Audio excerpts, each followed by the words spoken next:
이건태 경기 부천병 당선자님 나오셨습니다. 어서 오십시오. 안녕하십니까, 이건태입니다. 신수가 완해지셨네. 고맙습니다. 제가 알고 있는 이건태 변호사님 당선자님은 정말 인품 하나는 최고. 아이고 부끄럽습니다. 그 떨어뜨리려고 진짜 우리 전 이제 새날 방송 안 나오실 때도 예. 계속해서 검색을 통해서 봤거든요. 예. 어마어마한 공세가 있었어요. 예. 본인 이제 후보가 워낙 많기 때문에 뭐 언론의 집중 조명은 못 받았지만 이건태 떨어뜨리려고 막 어마어마한 자 이건태 변호사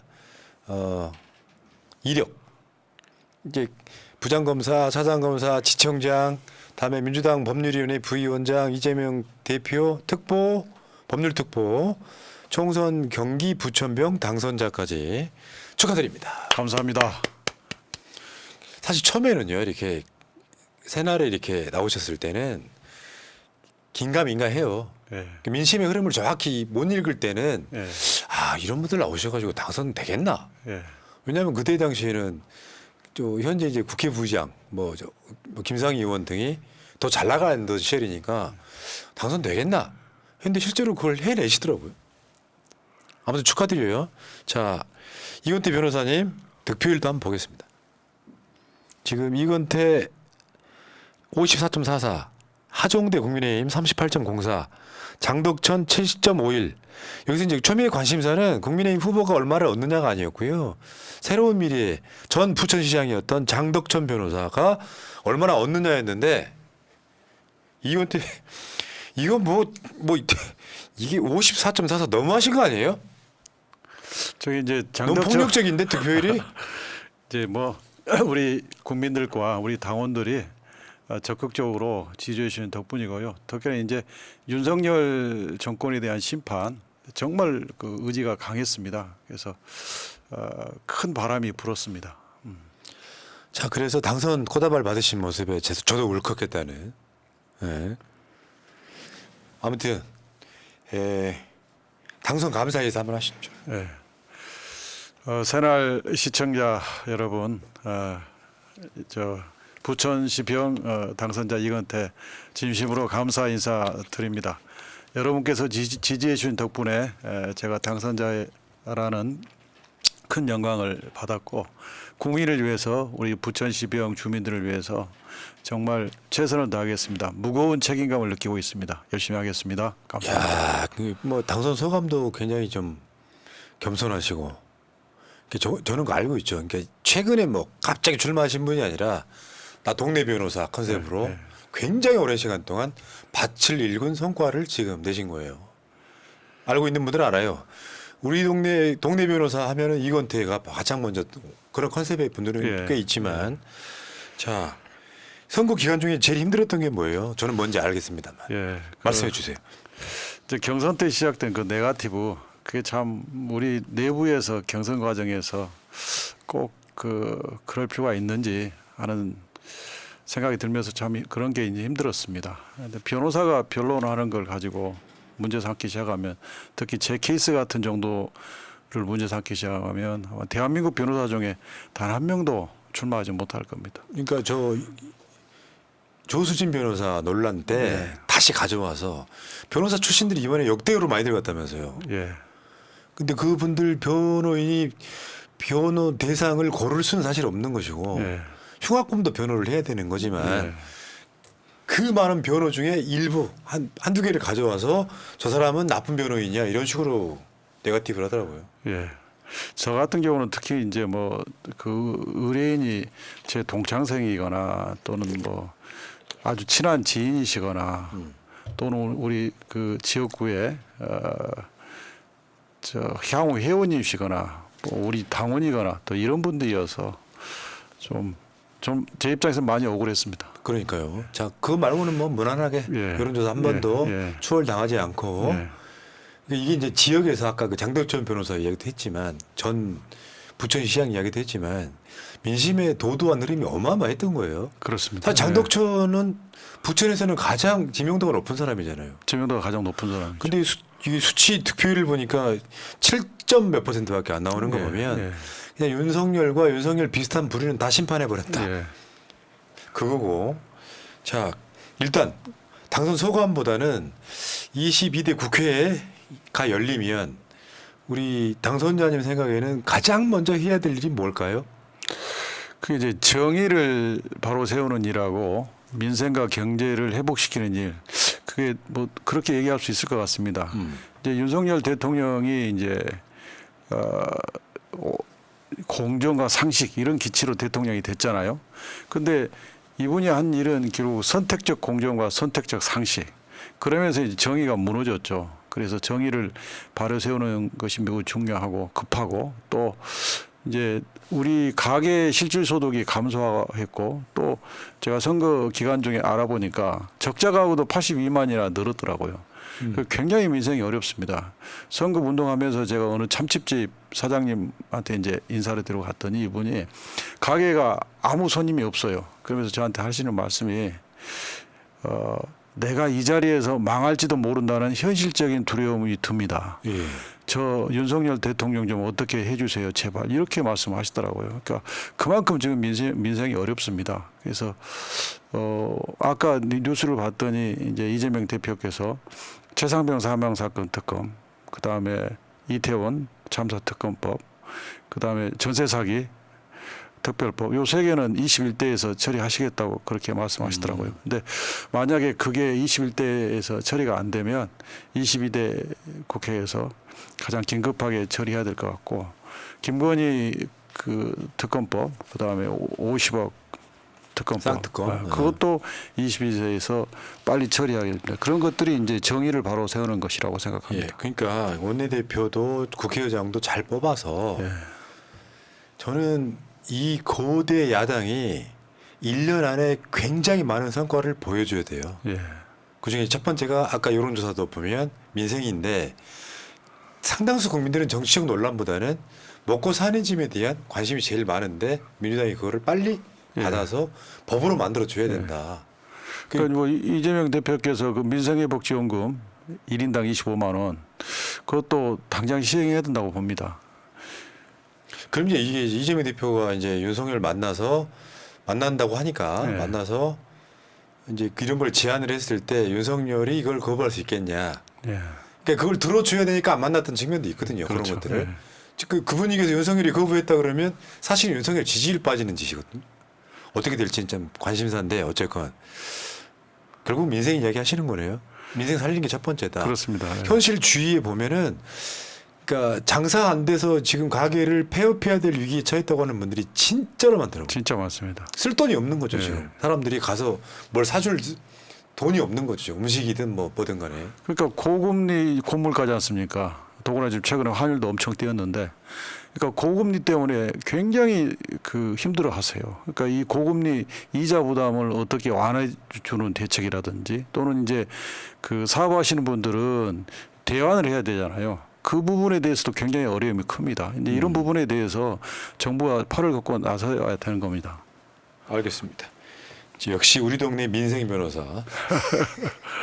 제가 이제 우리 이건태 변호사님 좋아하는 이유가 검사 출신인데 검사 출신 같지가 않아서 좋아하는 거예요. 어디 길거리 지나가다가 이건태 변호사 잘 모르시는 분 보면 저 양반 검사 출신이야라고 느낄 만한 분위기가 하나도 없어요. 뭐 노력하고 있습니다. 근데 방송 밖에서도 뵈면 그냥 네. 동네 아저씨 같은 느낌. 네, 네. 감사합니다. 자, 근데 이제 현안부터 한번 얘기 한번 예. 해볼게요. 이화영 전 경기부지사의 연어 술판 회유 논란. 어제 아마 우리 당선자님도 가셨죠. 갔습니다. 예. 대검에 가서. 대검에 가서. 예, 예. 이거 어떻게 보세요? 개연성 있는 사건이죠? 저는 개연성이 있다고 봅니다. 예. 예, 개연성이 충분히 있다고 보거든요.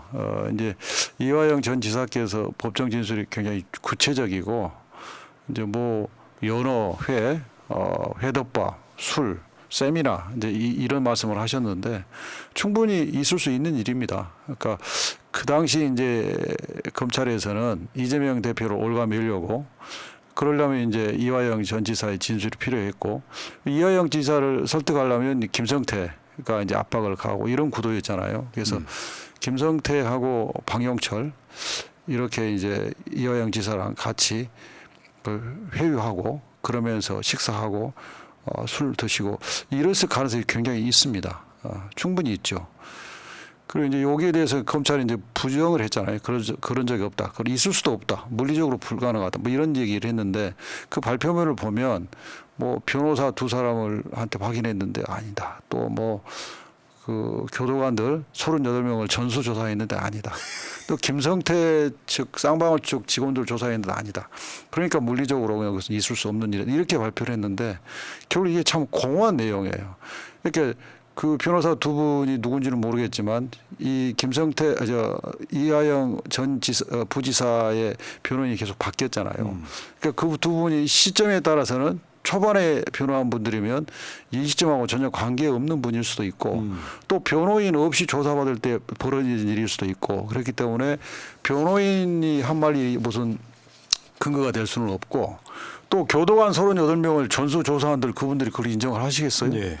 뭐 그래서 검찰의 그 발표는 발표문을 보면 좀 공허하다는 느낌이 들고 또 제 생각은 검찰이 모든 자료를 가지고 있으니까 결국은 이화영 전 부지사 그다음에 김성태 그다음에 박영철 이 세 분이 한날 같이 출정한 것이 있는지 그 기록을 제시를 해야죠. 그것이 가장 기본이죠. 세 사람이 동시에 검찰청에 온 날이 있는지. 그다음에 세 사람이 동시에 온 날이 있으면 그날이 몇 날이 될 거 아닙니까? 그럼 그날 중에 그날 출입한 쌍방울 직원이 있는지. 그럼 쌍방울 직원이 있으면 그 직원이 그날 쓴 신용카드 내용. 최소한 그 정도라도 제공하면서 없었다. 이런 얘기를 해야지요. 근데 지금 발표하는 것은 매우 공허합니다. 그래서 저 공허한 걸 보면 저는 저 공허한 걸 보면서 이하영 전 부지사의 법정 진술이 사실일 가능성이 있다. 이렇게 생각하는 겁니다. 그러니까 이게 사건의 구체성으로 보면 감옥에서는 뭐 일기 같은 거에도 그 내용이 들어가 있고요. 예. 구체적으로 그림도 그리고요. 예.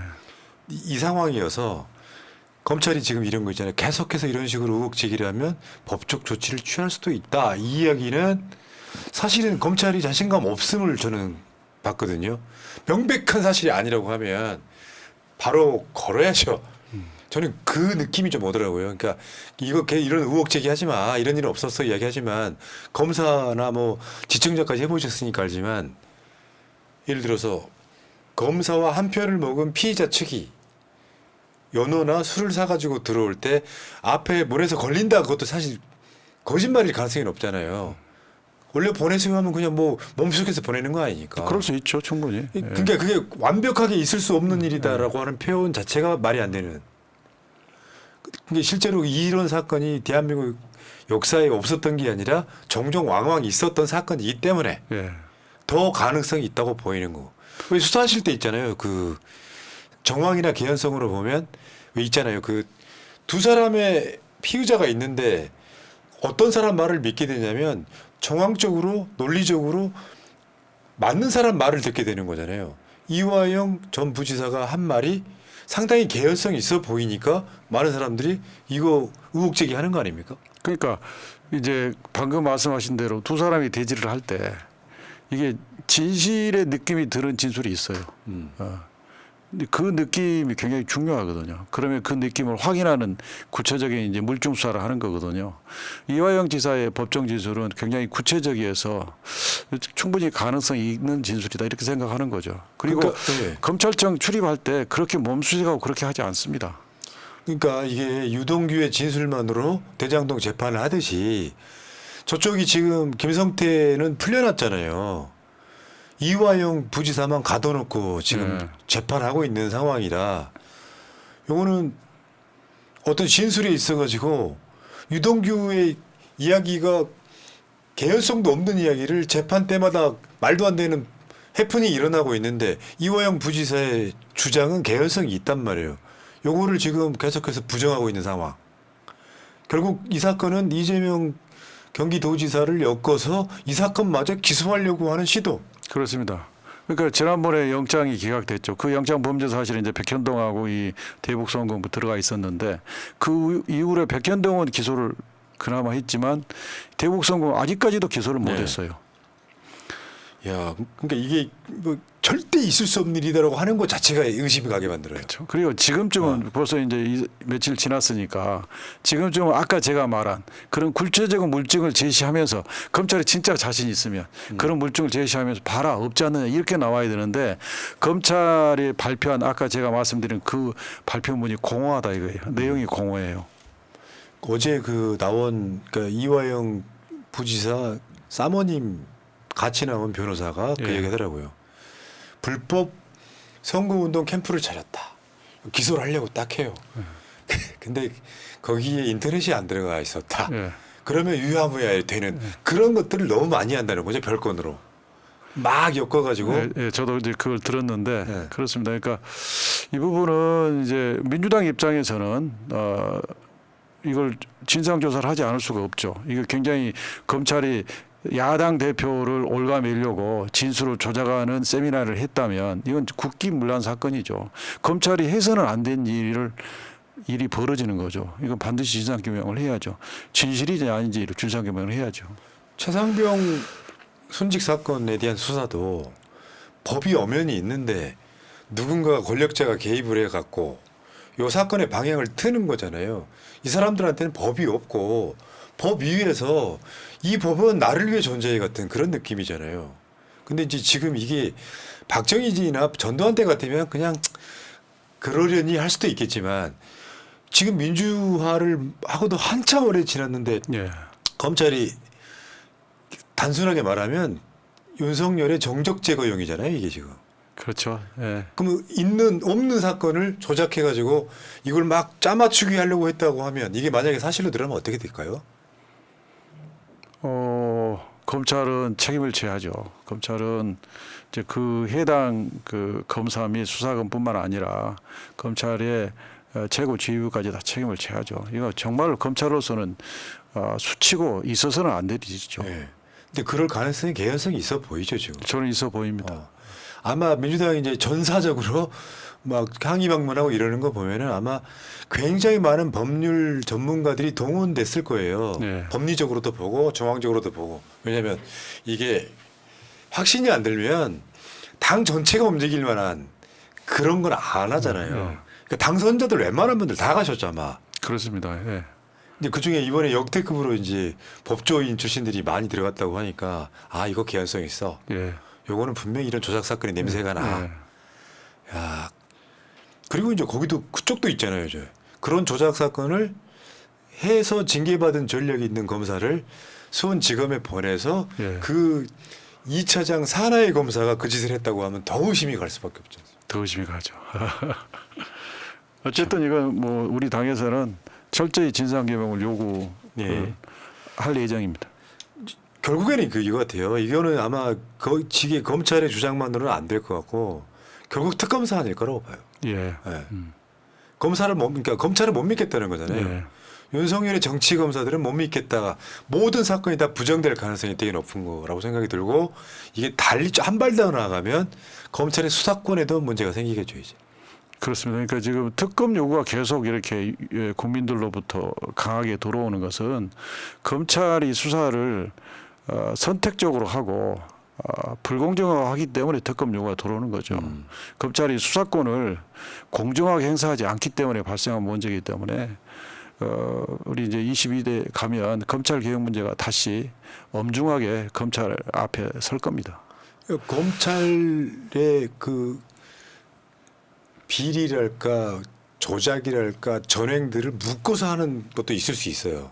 예. 윤석열 정권 예. 정치 검사 관련한 특검 아니면은 연호 술판 특검 뭐 이름 그렇게 붙이진 않겠습니다만 야 이게 그러니까 지금 이건태 변호사님 당선되셔서 국회 들어가시면 굉장히 할 일이 많겠다. 네, 할 일이 많을 네. 것 같습니다.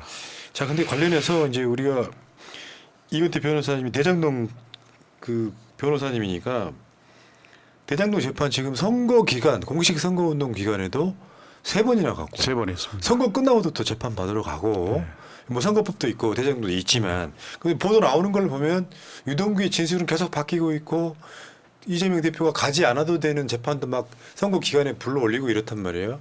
근데 우리 유튜브에서 굉장히 히트쳤던 쇼츠를 잠깐 보겠습니다. 이재명 대표가 대장동 재판에 무죄일 수밖에 없는 쟁표.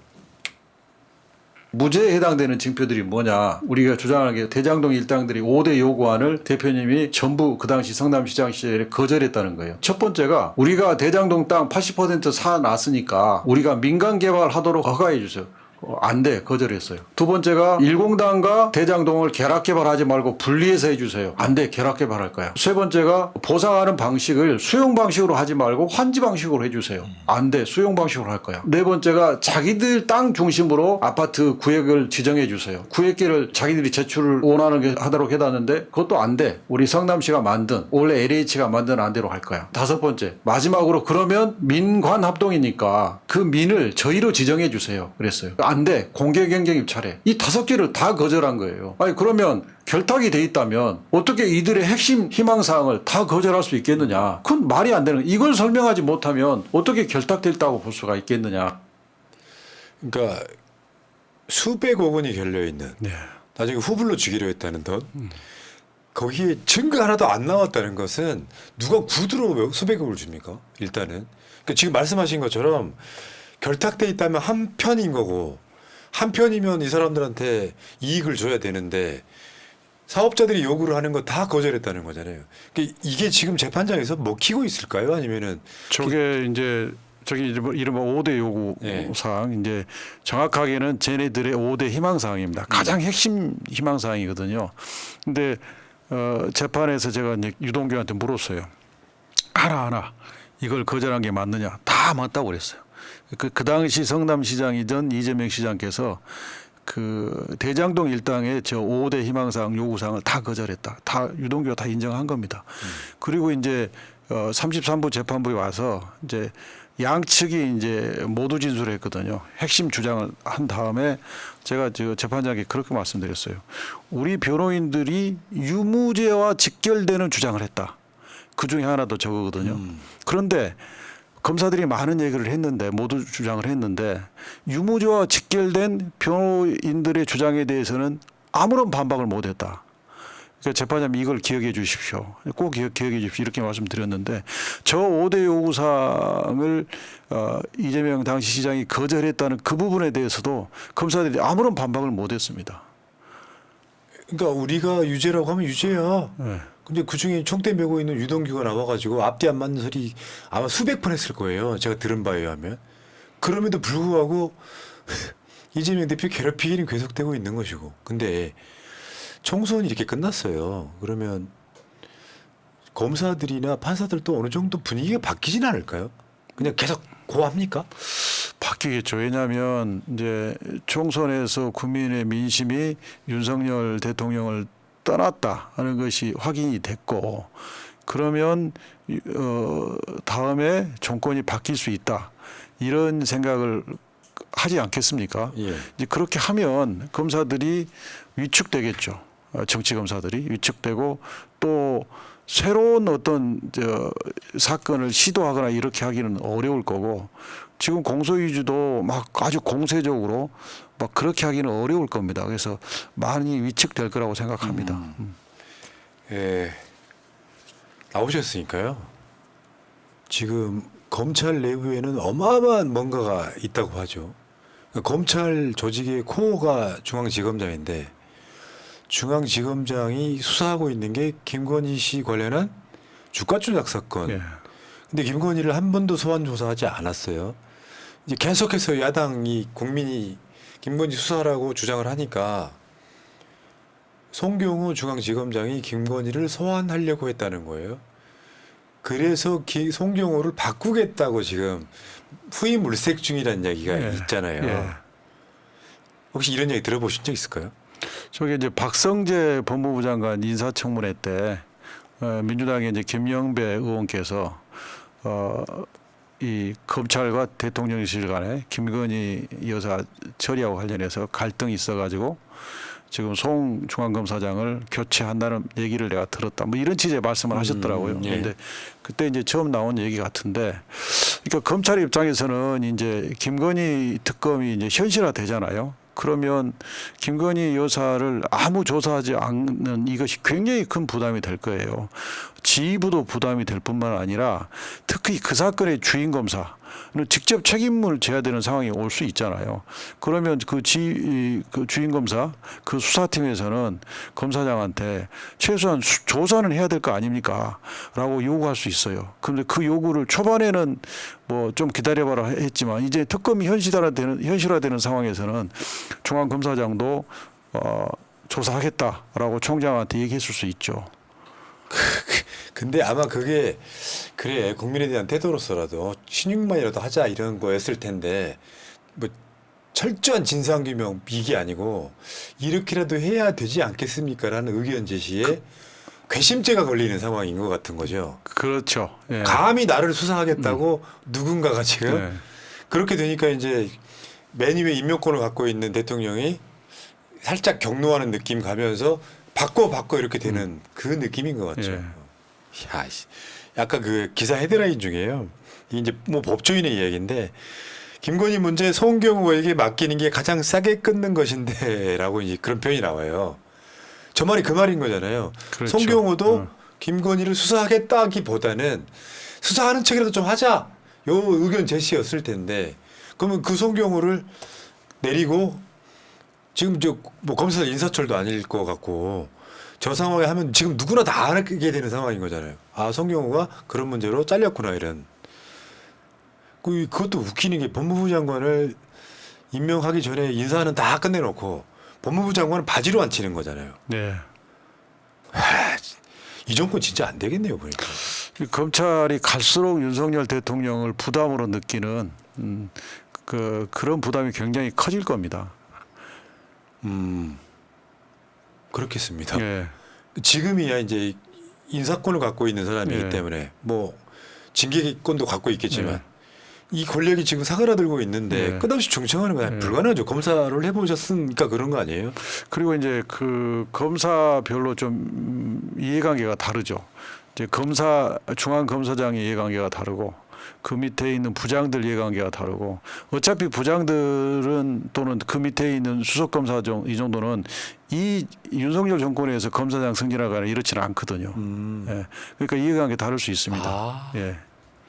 근데 이제 지금 뭐 저 수원지검의 모 차장처럼 열과 성을 다해서 정권에 복무를 해요. 조작도 하고 연애도 매기고 해요. 그러면 국회 갈 수 있는 일이 있잖아요. 탄핵이죠. 네. 예. 이제 거기에 지금 직접 이화영 부지사를 회유했다고 하는 검사 이름까지 나왔거든요. 예. 국회에서 탄핵하자고 했더니 국회에서 그걸 안 받아준 거 아니에요. 예.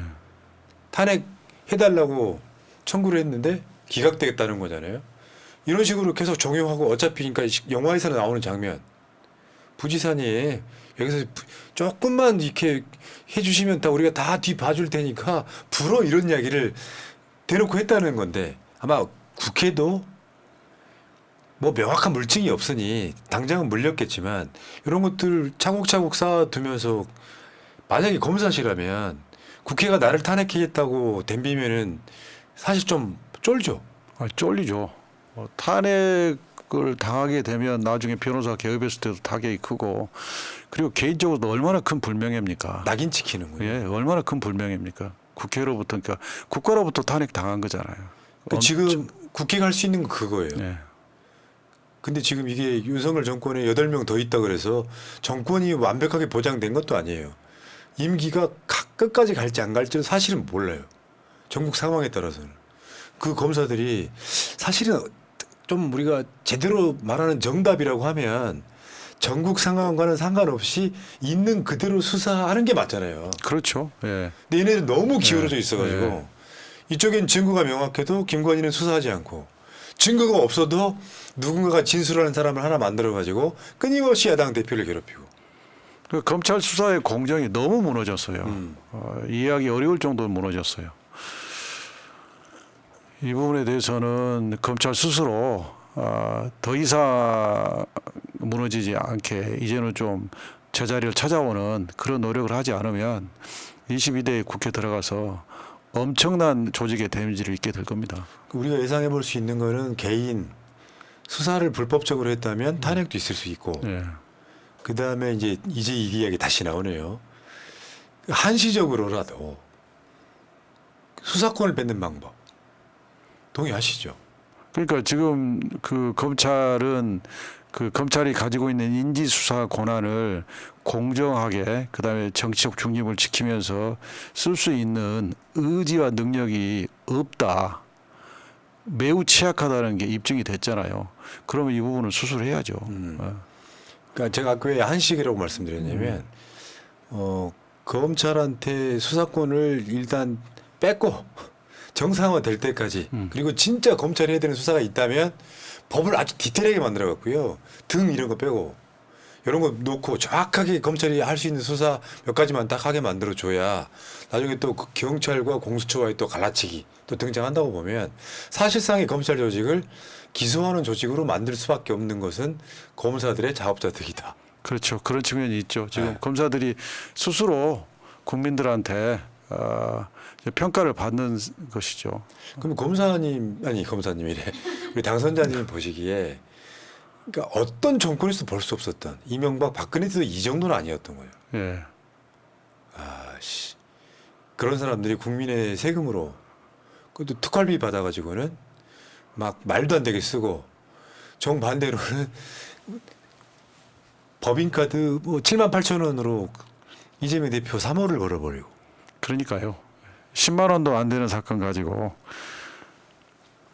그건 그러니까 지금 보니까 선거 끝나고 나니까 민주당이 되게 열일하던데요. 그러니까 이건 지금 특활비 문제로도 다음에 저 이화영 부지사 건으로도 하루에도 몇 건씩 뭔가를 하고 있어요. 이게 이걸로 끝나지 않았으면 좋겠습니다. 예. 예. 자, 어쨌건 지금 재밌어지네요. 중앙지검장 교체설. 이렇게 되면은 교체를 할 수도 없고 안 할 수도 없고. 그러니까 지금 이제 대통령 윤 대통령이 이재명 대표님을 만나자고 전화했다는 거 아닙니까? 그것도 예. 이제 그런 며칠 전에 국민들한테 사과할 때 태도하고는 또 달라졌잖아요. 그러니까 저는 그렇게 생각해요. 사과를 국무회의 석상에서 사과도 아닌 사과를 했는데 그게 이제 국민들로부터 엄청 또 비판을 받으니까 결국 이재명 대표님한테 만나자고 한 것이 아닌가 그런 생각이 들어요. 그러니까 이게 제가 봤을 땐 그래요. 기본적인 머리가 없어요. 예. 아, 이건 뭉개고 가면 돼. 언론은 입들막 하면 돼. 내 말이 맞아. 이렇게 해왔던 사람이 지금 10일 정도 지나서야 뭔가 좀 생각이 조금 이렇게 제대로 된 생각이 좀 바뀌는 것 같은 느낌. 다른 게 없거든요. 선거 끝나면은 이재명 대표를 만나겠다는 뜻은 어떤 마인드로 지금 만나겠다고 하는지 모르겠지만 만나겠다는 뜻은 내 국정 기조를 반대로 바꾸겠다에 대한 일종의 시그널이거든요. 예. 근데 이재명 대표를 만나놓고 나서 국정은 똑같이 한다면 그러면 윤석열의 일단 기본 입장은 바뀐 거예요. 나는 피의자 안 만난다. 그 입장은 바뀌는 거예요. 그럼 이게 대장동 재판에도 사실 윤석열의 그 안 만났다고 하는 명분에도 사실 어떤 면에서 약간 부합하는 측면이 있죠. 대통령을 만나는 검찰 입장에서 보면 피의자. 그럼 그 입장도 수사에 영향을 끼칠까요? 아닐까요?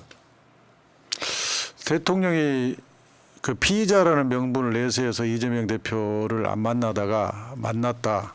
근데 그랬다고 해서 검찰이 뭐 직접적으로 수사에 영향을 받고 그렇지는 않을 것 같은데요.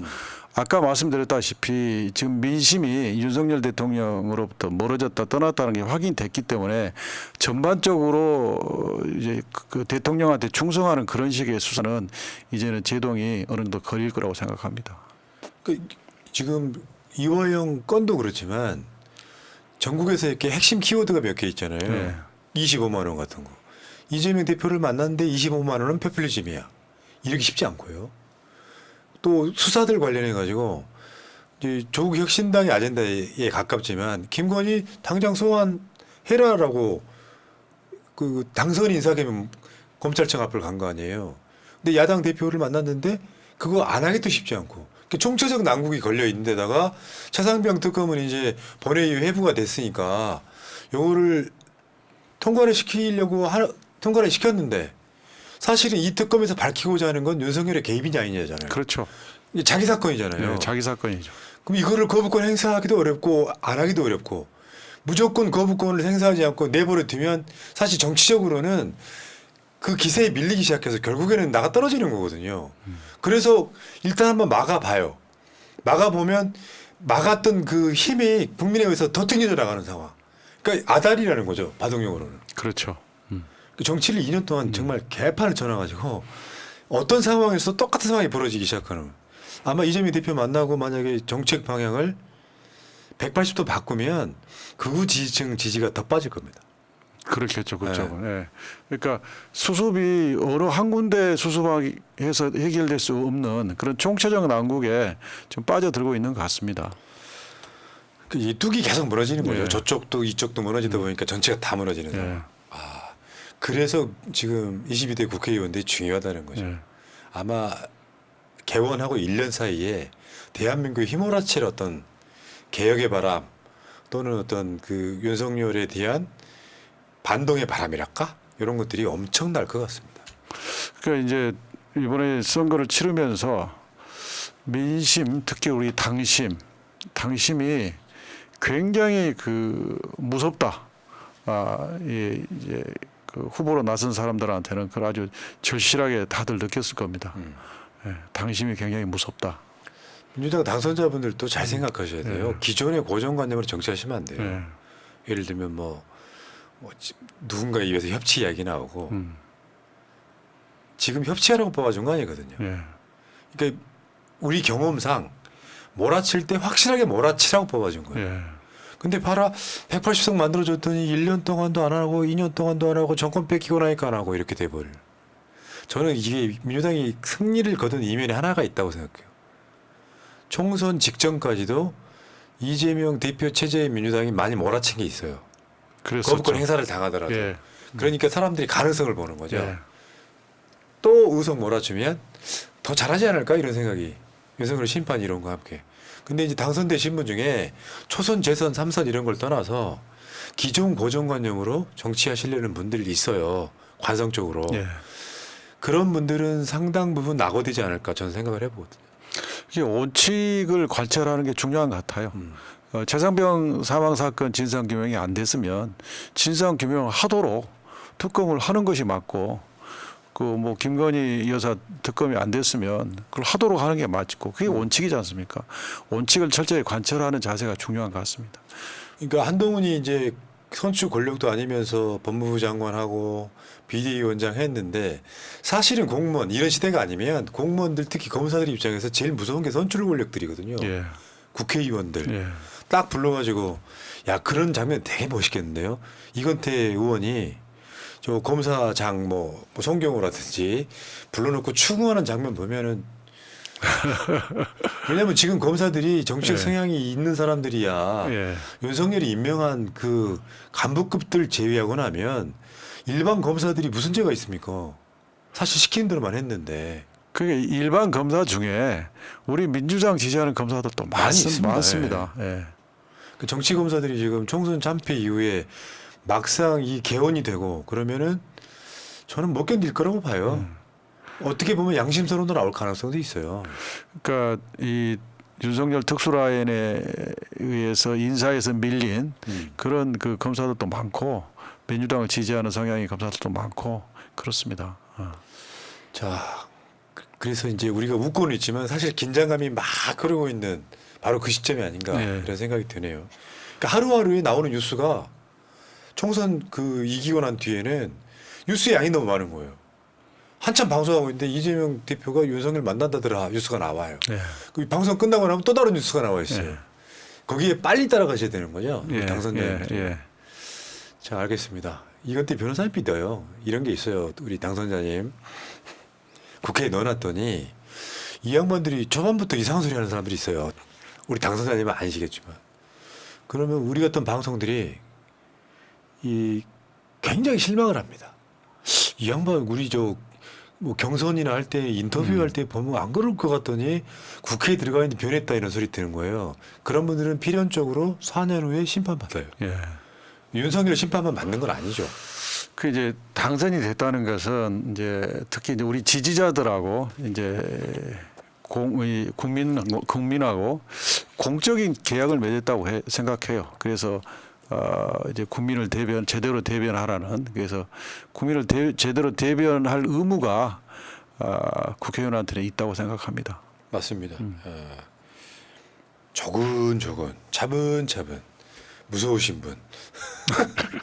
저는 그 당선자님이 경선하기 전에 그 여론조사 치고 올라갈 때 이 지역에서 정말 많이 노력을 했구나, 그게 눈에 보이더라고요. 그러니까 이런 분들이 무서운 거예요. 제가 봤을 때는 좋은 의미의 사고 칠 것 같습니다. 국회 들어가죠. 그러니까 이제 뭐 제 자랑을 좀 하면, 저희 그 캠프를 이렇게 해보면 대부분이 저를 도와주신 분들이 그냥 민초예요. 어떤 이제 그렇게 선거 때는 무슨 조직이 있다 이런 분들이 있잖아요. 그런 분들은 없고 다 민초들, 이런 분들이 모여서 경선도 이기고 당선도 됐습니다. 예. 그렇죠. 국회 부의장 출신을 경선에서 이겼어요. 쉽지 않은 거거든요. 그런 면에서 저는 이건태 변호사님을 믿고요. 앞으로는 이제 다음에 모실 때는 이건태 의원 나오셨습니다. 할게요. 감사합니다. 자, 저희 등원 준비 잘 하시고요. 예. 우리 목표는 딱 하나예요. 예. 단어 두 글자를 말씀드리지 않을 거예요. 예. 이심전심 알고 있잖아요. 예.